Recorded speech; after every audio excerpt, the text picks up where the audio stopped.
Malaysian 370, contact Ho Chi Minh 120.9. What was the last thing he said to you? I want you to keep my wedding ring and watch. And I said, oh, don't be stupid. You know, you're going to be fine. Sorry. Tonight, finally, the incredible truth of MH370. So do you know where it is? Yeah, I'll bet my house on it. Step by step. The whole rubber jungle comes down. Everybody's got a mask. The mystery decoded. You lose what's called useful consciousness. A significant height variation was recorded. Was that the moment we can assume that the passengers were killed? The experts and the shocking new evidence. Did they ever mention fire on board, hijack, terrorism? A revelation from a Prime Minister. I want to be absolutely crystal clear. That will send shockwaves around the world. It was understood at the highest levels that this was almost certainly... If that's true, then that would have to point to some kind of cover-up. A jaw-dropping bombshell. We also tracked down the mystery woman, a woman about 20 years his junior. Maybe he wasn't a good family man? 2 days before the flight, she sent him a message. For the first time, The government says it looked at all possible theories. Well, they haven't. the answer to the question Where is the wreckage? the whole world is asking. This is a piece of a seat from the main cabin I'm holding right in my hands. Malaysia 370.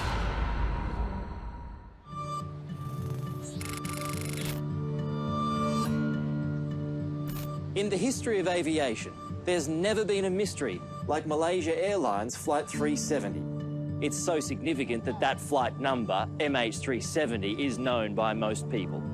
It was a modern passenger aircraft that took off from this runway in Kuala Lumpur on the 8th of March 2014 and simply vanished from the radars with its pilots, its crew and its passengers on board.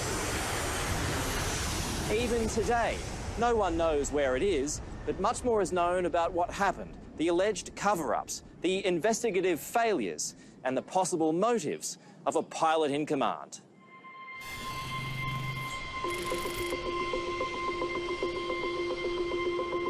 It's a balmy evening with a moonlit, cloudless sky, and it's business as usual at Kuala Lumpur International Airport. Nothing seems out of the ordinary. Not the planes on the tarmac or the passengers in the terminal.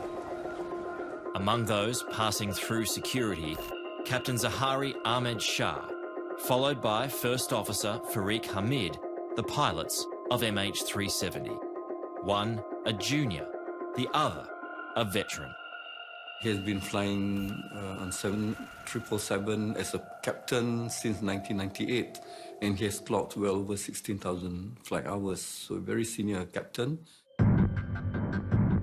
Just after midnight, as this security vision shows, the last of the 227 passengers and 12 crew members board the Boeing 777. New Zealander Paul Weeks is among them. He's on his way to China for a new job in the copper mines. I know he sent an email to his brother saying he had taken a sleeping tablet and had some brandy in the business class lounge, and he was ready to just relax and sit back and have a nice sleep. It's the last time Paul or anyone else on board will ever be seen again. 370, 32 right of takeoff. Nice.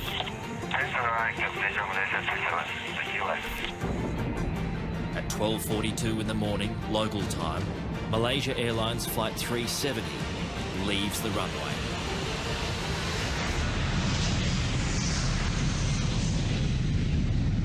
Weather conditions are fantastic.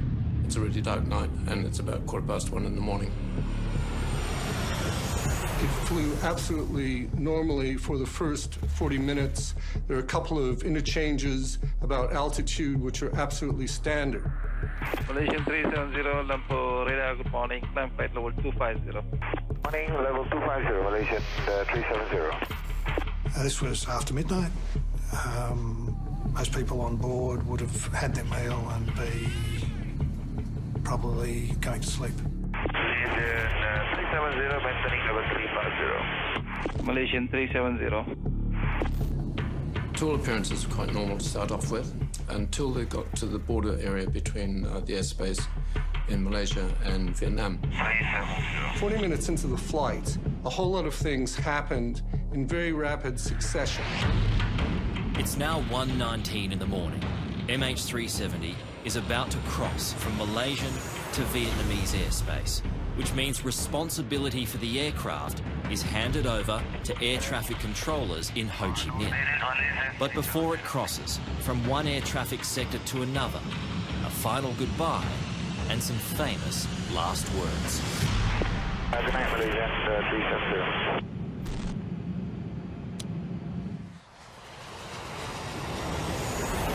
Good night, Malaysia 370 were the last words heard from anyone on that flight. And at the same time, the plane disappeared from radar screens. It's 2:30 in the morning, an hour after the plane disappears, and an urgent call is made to the crisis coordinator of Malaysia Airlines. The ops manager told me that we have lost contact with MH370. How are you feeling at that point? I felt that something is seriously wrong. So immediately I triggered a code red alert. Code red. Alert, yeah? Fuad Sharuji has worked for Malaysia Airlines for 43 years. An early morning phone call isn't unusual, but a lost plane certainly is. The aircraft was supposed to land in Beijing at 6:30 a.m.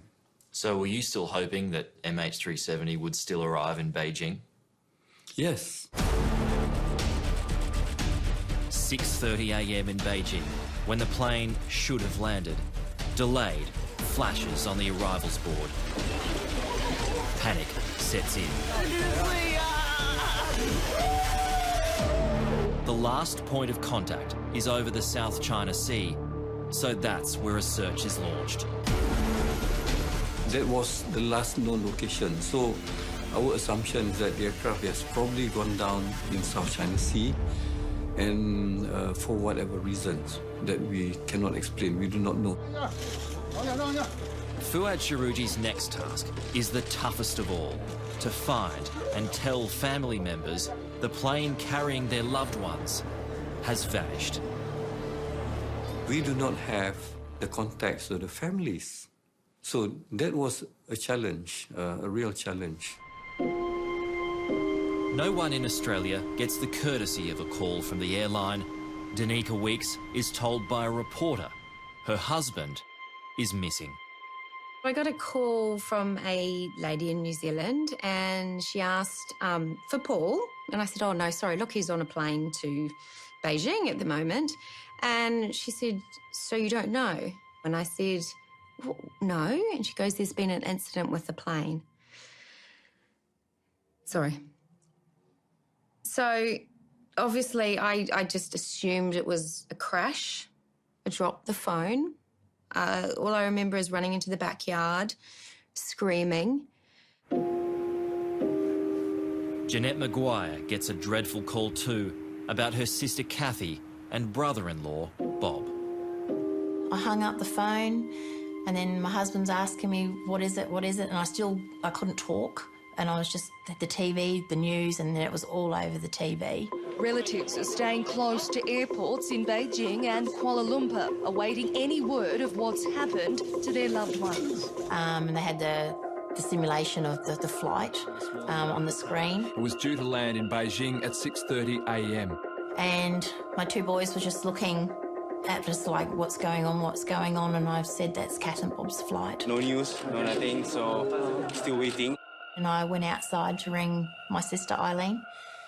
And as soon as I heard her voice, I lost it. I went from this very controlled person to, I was screaming, absolutely screaming into the phone. It's Saturday morning in Canberra, and reports of the missing plane are filtering through to our politicians. 239 lives feared lost, including 6 Australians. I think I probably heard it on the news like everyone else, first of all, and then my department certainly briefed me about what was happening.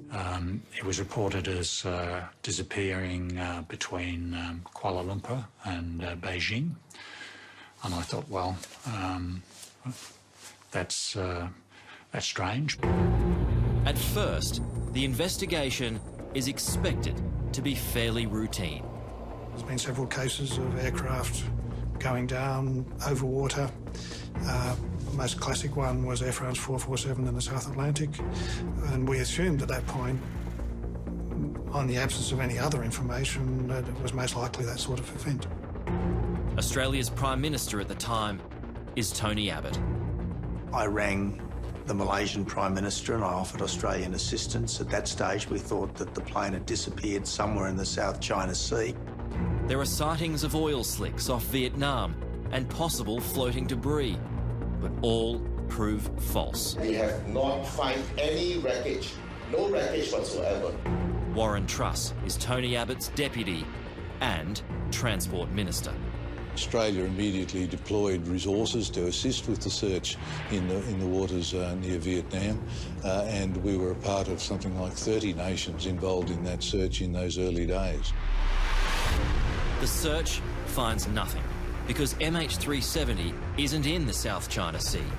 Primary radar records and Air Force data reveal when communication is lost, the plane turns back to Malaysia and flies for several more hours. We are ending our operations in South China Sea and reassessing the redeployment of our assets.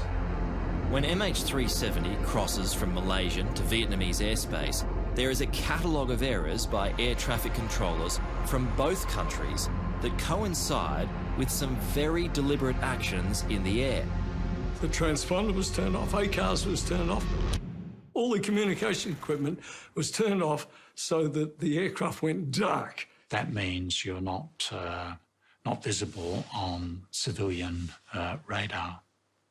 And essentially, if you're not visible on civilian radar, nobody can see where you are. And that caused a great deal of confusion and panic among the controllers in Vietnam and Malaysia.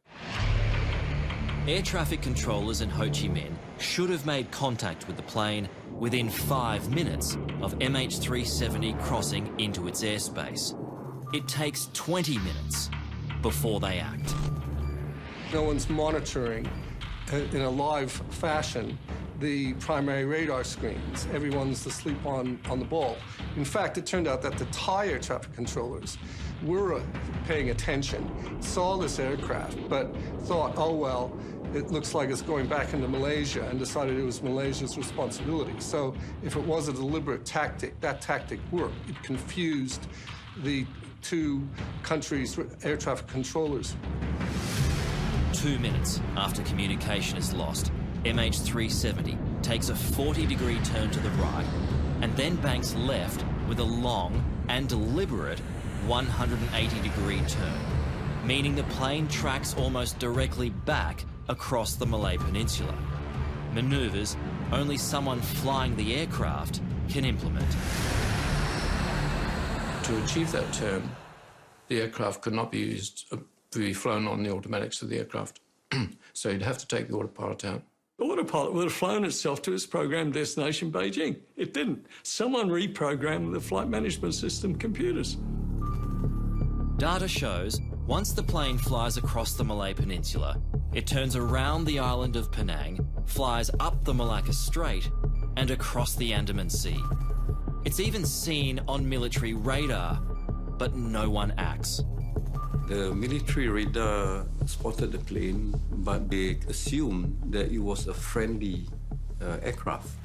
And that was the reason that they did not do anything about it. Are you happy with that excuse? No. What should they have done? Well, they should at least check. We should have checked with the civilian, the Department of Civil Aviation. But what could they have done? The least they could do is to intercept the flight and to find out what happened to this flight. If that was Australia, wouldn't you send a plane up? Isn't this odd? You have some plane which has no calling card flying through your airspace. If they had gone up, we wouldn't be living this nightmare. As the Malaysians lurch from one bungle to the next, MH370 continues on its journey to nowhere. I think the initial response by the Malaysian government was, shall we say, it took them a while to get organised. Are you suggesting that the Malaysians could have done better? Is that where some blame I think they could have done better. No, I think initially their coordination was lacking, and that's a fact of life. Did they stuff it up? Well, I think that's too strong, but there are certainly cultural issues that were associated with it all, and also, and I think this is a very, very important point, families wanted answers to questions, and no one had the answers.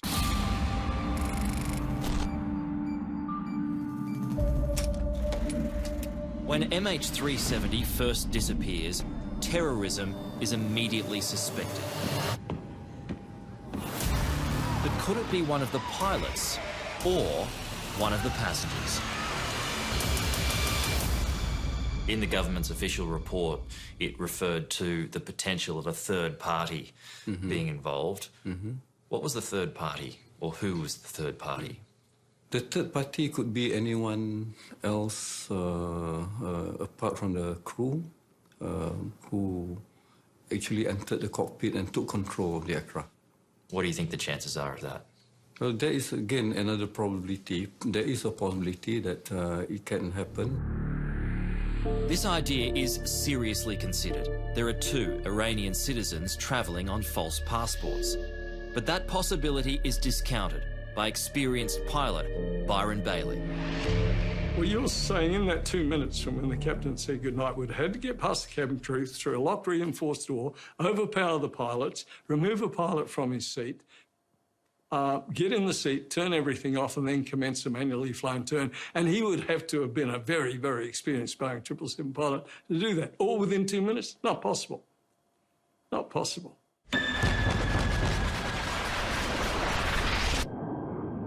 The 2 passengers are asylum seekers trying to get to Europe. They have no motivation or the experience to carry out such a deadly plan. And while pilot Captain Zahari has political links, no group has ever claimed responsibility for the tragedy. It's highly unlikely to have been a terrorist event. The nature of terrorism is such that terrorists will claim credit for these sorts of things because creating terror in the minds of the public is the key objective. No one has claimed any credit, no terrorist organisation. If it had been an individual terrorist who had planned this and executed it, then they would have left behind some sort of evidence pointing to this.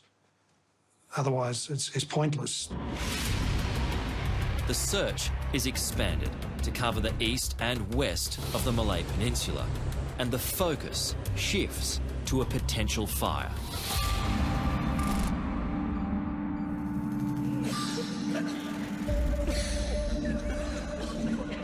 The second theory is that there was an onboard fire. The captain made some attempts in this partly burnt out cockpit to try to fly it, but some controls were burnt out, the communication systems were burnt out, and he tried going this way, that way, but eventually he ran out of oxygen or just decided that the case was lost and turned the aircraft south, where he knew when it crashed no one was going to be hurt on the ground. So it was a noble attempt to move the plane away from land. That's right. So that only those on board would have died. That's right. On the 2nd of September 1998, Swiss Air Flight 111 crashed into the Atlantic Ocean off Nova Scotia. Gee, hard to believe that's all that's left of a seat, huh? It was brought down by a fire which started in the cockpit and rapidly spread until the aircraft lost control. All 229 people on board were killed on impact. It wasn't anything anywhere near recognizable as a flap or a flapper-on in that crash. It was just millions of small bits. In their own unfolding crisis, Malaysia Airlines considers the possibility of a fire on board MH370. Maybe the plane is continuing as a so-called ghost flight with nobody at the controls. I believe that there was fire on board the aircraft would have gone down. I completely rule out that theory.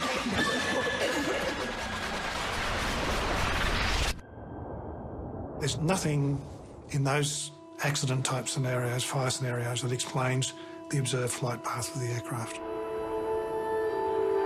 So, the search continues with feverish speculation, wild accusations, and not one credible answer.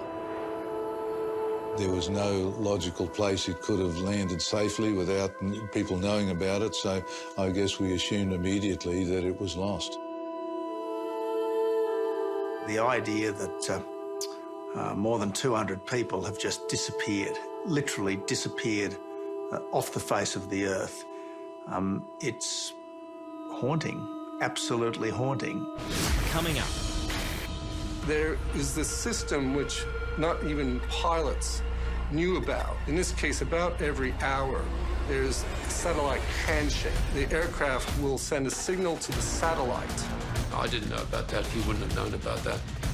And no one would have known about that. What happened was the result of planned and deliberate action. It's very straightforward. You reach up and you press a button, then the plane will decompress, rendering everyone in the cabin unconscious.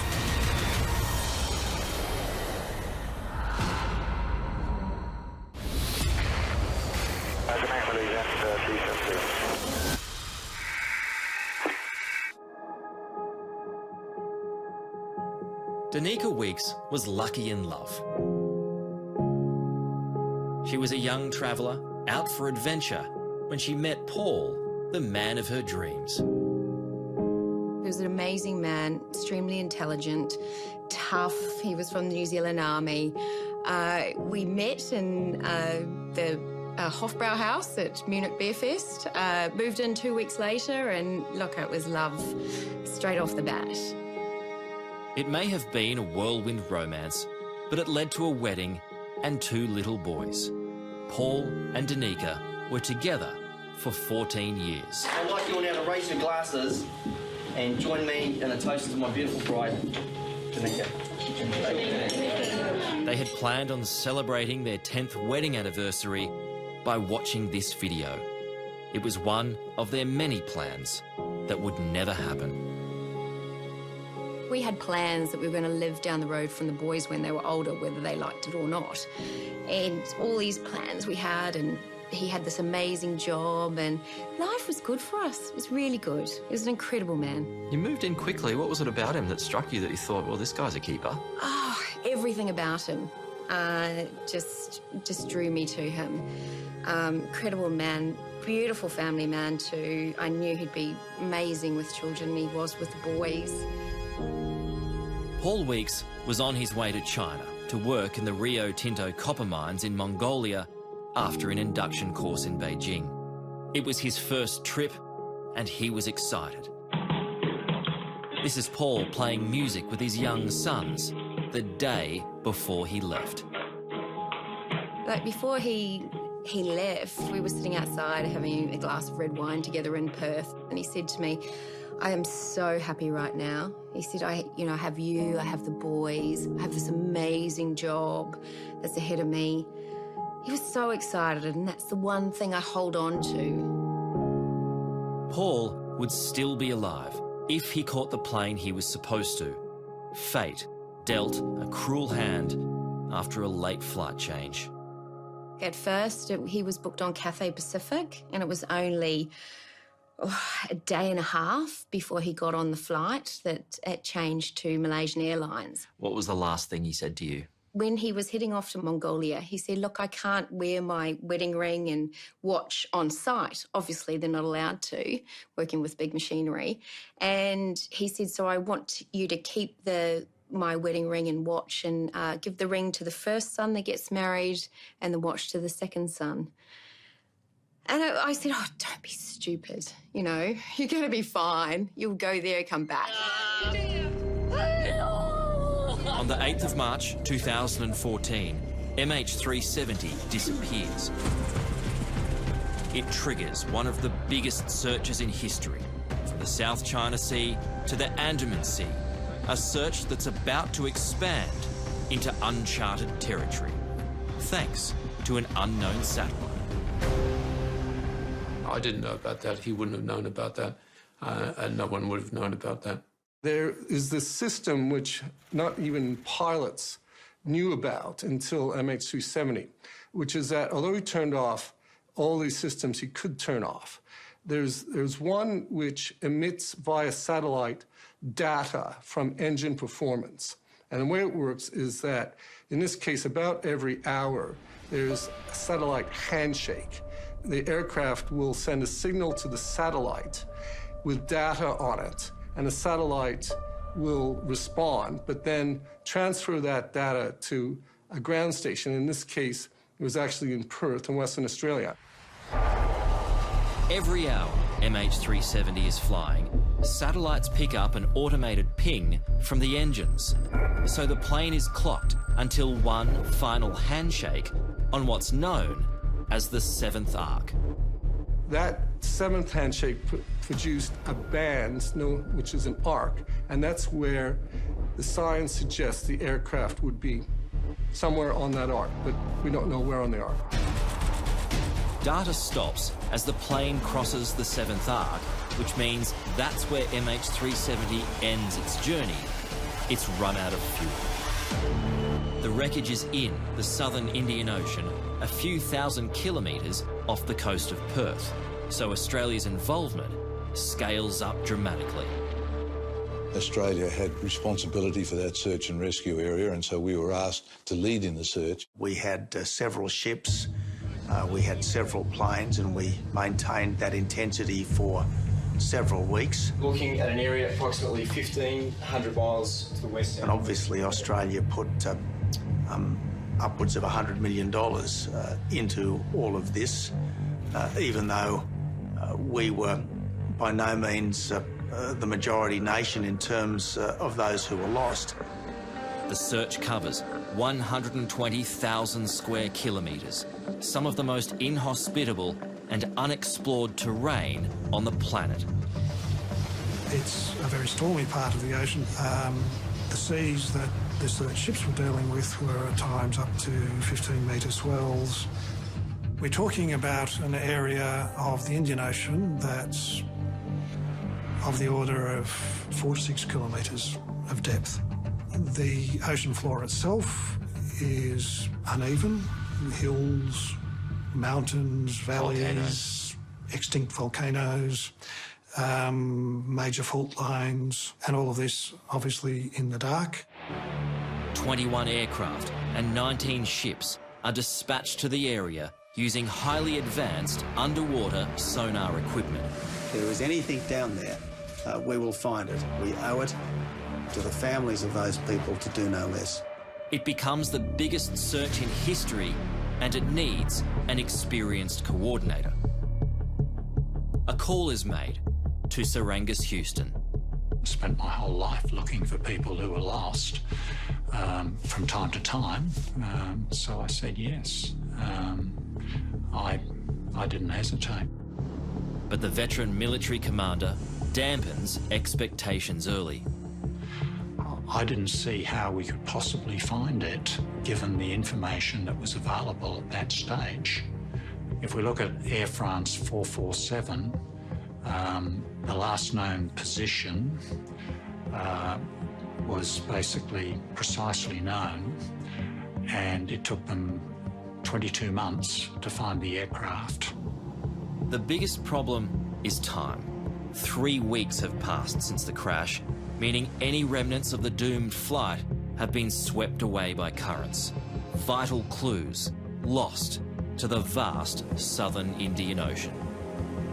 In a visual search, your best chance of finding anything is in the first 12 to 16 days, and we were well past that point. So visually, we were in a very challenging situation.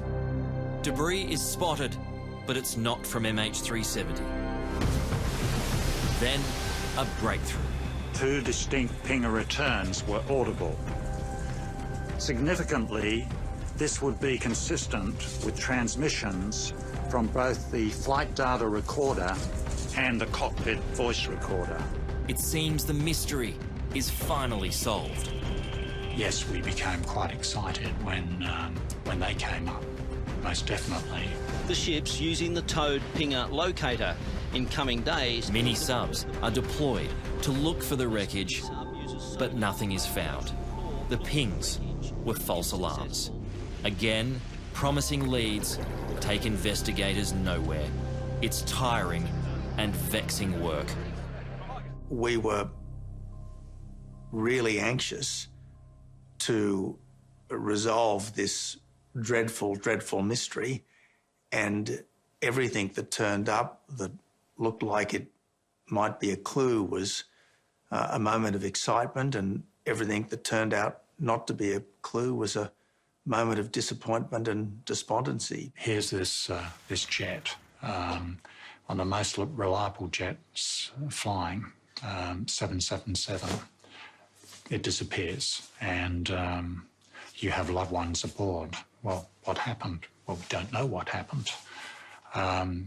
Where is it? We don't know where it is. We're searching. We're using everything that's available to us, but we can't find it.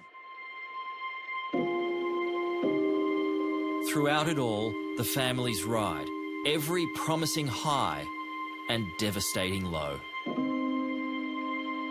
You know, you can only process so much emotionally and that. And it destroyed me. I mean, not as much as the day of losing Paulie, but when he went first missing. But that hope, and then just to be dashed every time, it was just a roller coaster. By now, it's almost certain this is no accident. The innocent passengers and crew have no idea MH370 is the vessel of a sinister plan. What happened was the result of planned and deliberate action by someone who was familiar with, in detail, with the operations of a 777 aircraft. There was no one in the cabin who had the ability or experience to fly the aeroplane. So then you have to look at the flight deck, and you would say that the only person who had the ability to do that and the authority to do it would be the captain. The plan started with a communication shutdown, a manual turnback, and then cabin depressurization. It's very straightforward. You reach up and you press a button, and that will mean that the compression, which comes from power from the engines, is switched off. Then the plane will decompress. The aim of such a move is usually to extinguish a fire, but in this case, to neutralize everyone outside the cockpit. I have no basis for disagreeing that if this was a planned event, that there would have been an attempt to find some way of rendering everyone in the cabin unconscious. The whole rubber jungle comes down. Everybody's got a mask, you know, and people are pulling it down, and people are making sure they're putting it on, a mask on their children, and so on. They're waiting for the cabin crew to actually sort of tell them what's going on. What passengers wouldn't have known is they each had about 12 minutes of oxygen, ordinarily enough air to survive on, while the plane drops to an altitude where they could breathe normally again. But on MH370, military radar discovered the plane actually increased its altitude, so passengers quickly ran out of air. It's a theory that may explain why not a single text message or call was attempted. key to this is that it was about 18 minutes before the aircraft got back over Malaysian airspace, that's to say back into mobile range. And the suggestion there is that he timed it such that everybody would have run out of oxygen in the passenger cabin before it got back over land and into mobile range. And as a result of that, no one was able to make an SMS call or a telephone call. On the MH370 final report, it goes on to show that a significant height variation was recorded from over 31,000 feet to over 39,000 feet in the space of about 15 seconds. Was that the moment we can assume that the passengers were killed? You have to say that there's some doubt as to how reliable the assumptions about variation in height are. It's not to say it didn't happen, but the precision with which that's described, I think, is open to question. But if that did happen, the passengers would have all died from what's known as hypoxia. Hypoxia is a lack of oxygen in the blood, and one of the first things that gets affected is your brain. If you don't get your oxygen mask on in about 30 seconds, what happens is that you lose what's called useful consciousness, 30 seconds to a minute, but less if you're at higher altitude. And I've been hypoxic a few times, and you just feel lightheaded and euphoric. It's quite a pleasant feeling, and you eventually get sleepy and go unconscious. So, I guess, if there's any positive in all of this, it's the realisation that those passengers probably went out peacefully. I'd agree on that, and I have personal experience because when I was flying fighter aircraft, we used to go into a chamber and do hypoxia runs until you were unconscious, and it's so subtle you don't even realise you've gone unconscious. The pilots, however, have extra supplies of oxygen in the cockpit in case of emergency, so they can survive longer, which also supports the theory of a deliberate rapid decompression. Zahari's co-pilot on this flight was Farik Hamid. Hamid was a 27-year-old junior who was about to get married, but his involvement in any deadly plan has been all but ruled out. It's assumed he wasn't even in the cockpit.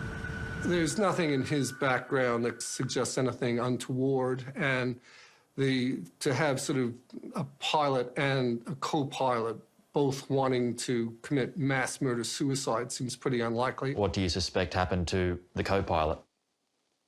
I think what he did beforehand, he wouldn't want any interference. He would have just sent him back to the cabin.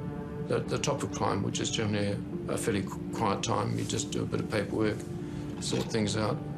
He probably said to him, oh, go back, get a coffee, or could you go and get something from the cabin for me? And the co-pilot's under training.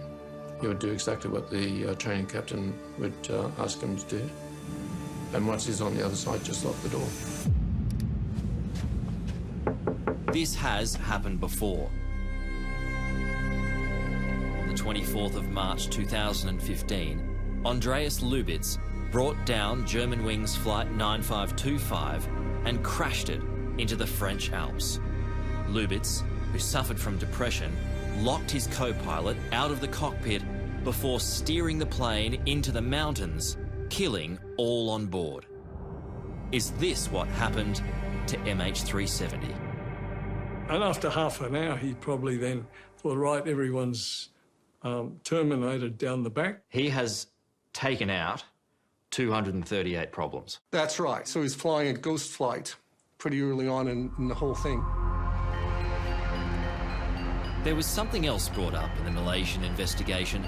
30 minutes after the original diversion, MH370 made a slight bank right as the plane flew over Penang, with, it's now presumed, 238 dead bodies on board. Once he hit landfall over border, essentially, between Thailand and Malaysia, he then flew along the border, went past Penang, where he dipped his wing, and that was his hometown, by the way. Now, it's relevant that the captain was born in Penang and he was educated in Penang. And you say, well, this is not a coincidence. It's a little bit more than a coincidence. And this is my last time I'm going to see it. And it's like returning to a degree from where you came from. So it's almost as if it was a... Yes, exactly. Final farewell. Yeah. And a signal from the co-pilot's mobile phone was detected by a telecommunications tower when the aircraft was south of Penang. But there was no record of any call made. And so the question is, he would have turned his phone off like everybody else. So why did he turn it back on? And the question is whether or not he tried to maybe turn it back on to make a call, but like everybody else, passed out from hypoxia before he got back over mobile coverage. But despite what seems like a compelling case, none of the relatives of lost family members see it that way. Do you feel anger towards the pilot? No, Why not? because I don't know he did it. I can't lay blame until I know the truth. Even though a lot of evidence supports the theory that it was the pilot. Correct? I can't do it. I can't lay blame where I don't know the fact. I was always taught in my upbringing not to lay blame until you have the truth. And I don't think it's fair to crucify him and his family without the truth. What do you think happened? Look, I believe there was a mechanical failure with the plane. The pilot attempted to turn it round. They all hypoxia took over and it just flew on autopilot for the next 7.5 hours. Do you ever think about what those last moments must have been like for them? I try and make them pleasant. Part of the counselling that we did was to come to your own ending, make up your own story that you want to live with. Mine was they've gone to sleep and they've not known about anything. I think they're aware of the tragedy that happened around them. Something happened, they're aware of that, but for me the ending is they've gone to sleep. Coming up.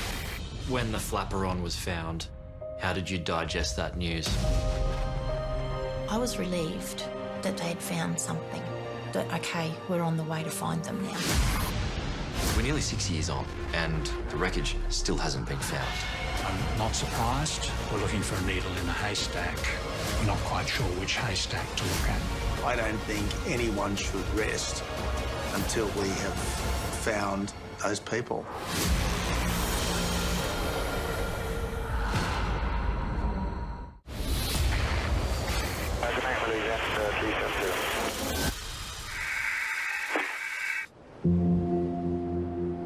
Almost 6 years on, and the secrets that surround the disappearance of MH370 lay buried somewhere at the bottom of the vast, wild, southern Indian Ocean. That was our last Christmas with them, so that's Christmas 2013. Leaving Jeanette Maguire still seeking answers to where her sister Kathy and her brother-in-law Bob are. But that's probably pretty recent. That's at their house. Can you tell me about Kathy?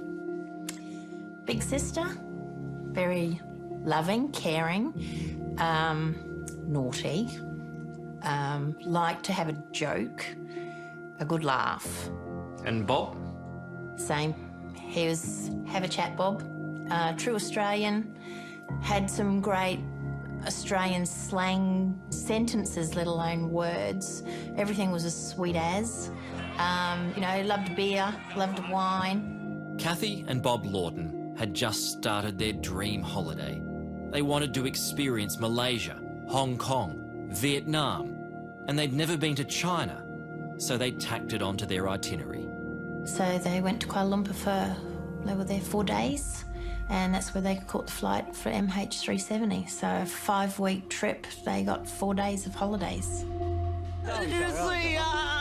Loved ones of those on board are enduring an agonising wait at Beijing Airport.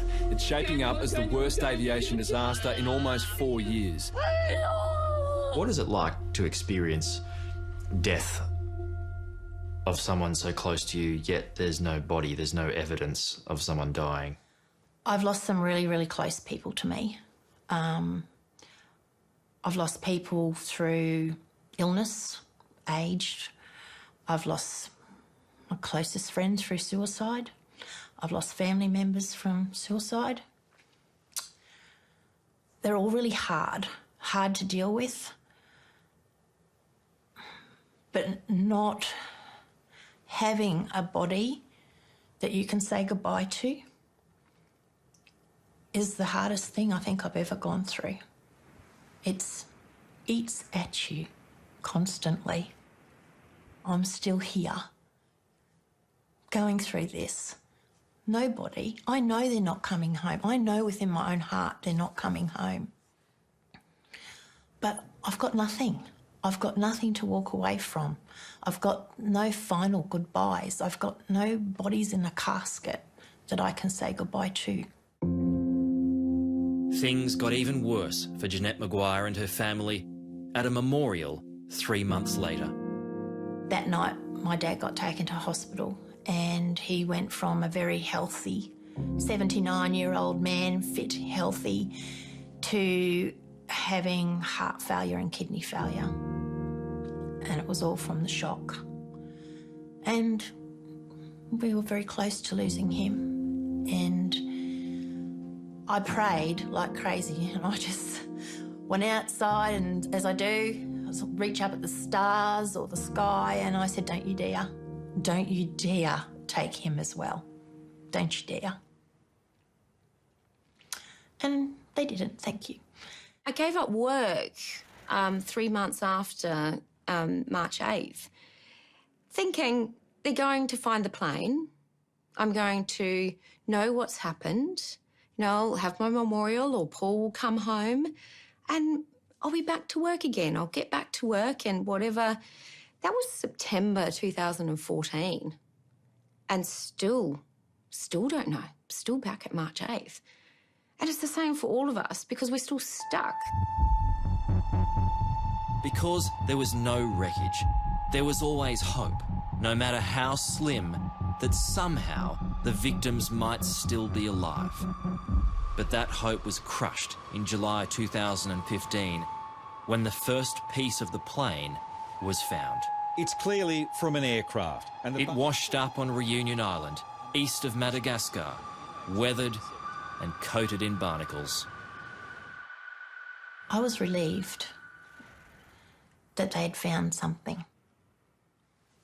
That the proof is they're not coming home, as sad as that is.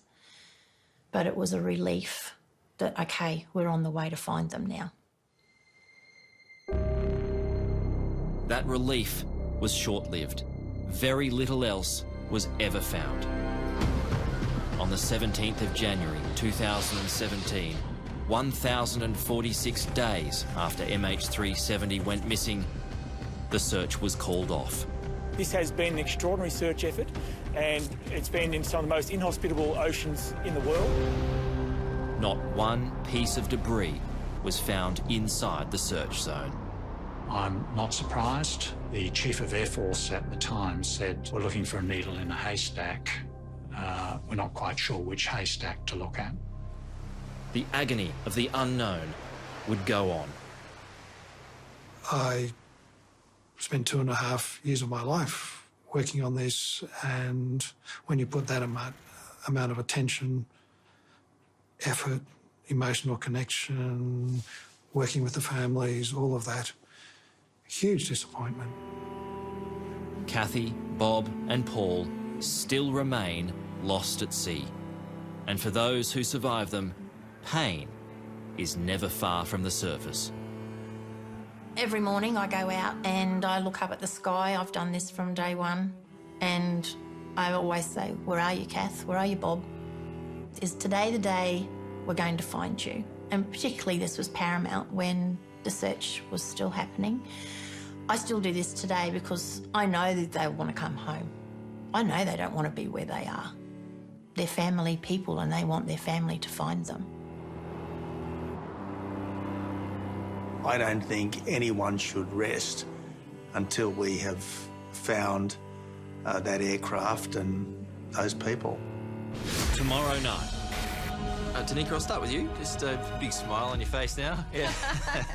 I'm like the luckiest and the unluckiest and the luckiest woman again to find love. The explosive new evidence that will change everything you thought you knew about MH370. So do you know where it is? Yeah. I'll bet my house on it. Well, we know where it is. We've always known where it is. Find out what went wrong and make sure it doesn't happen again. A revelation from a Prime Minister. I want to be absolutely crystal clear. That will send shockwaves around the world. It was understood at the highest levels that this was almost certainly. What did Canberra really know? So you were told about that? If that's true, then that would have to point to some kind of cover-up. And the pilot bombshell. We'd also tracked down the mystery woman, a woman about 20 years his junior. Maybe he wasn't a good family man? 2 days before the flight, she'd sent him a message. The government says it looked at all possible theories. Well, they haven't. Where is the wreckage? Let's get out and explore it. Tomorrow night, finally, the answer to aviation's greatest mystery will be revealed.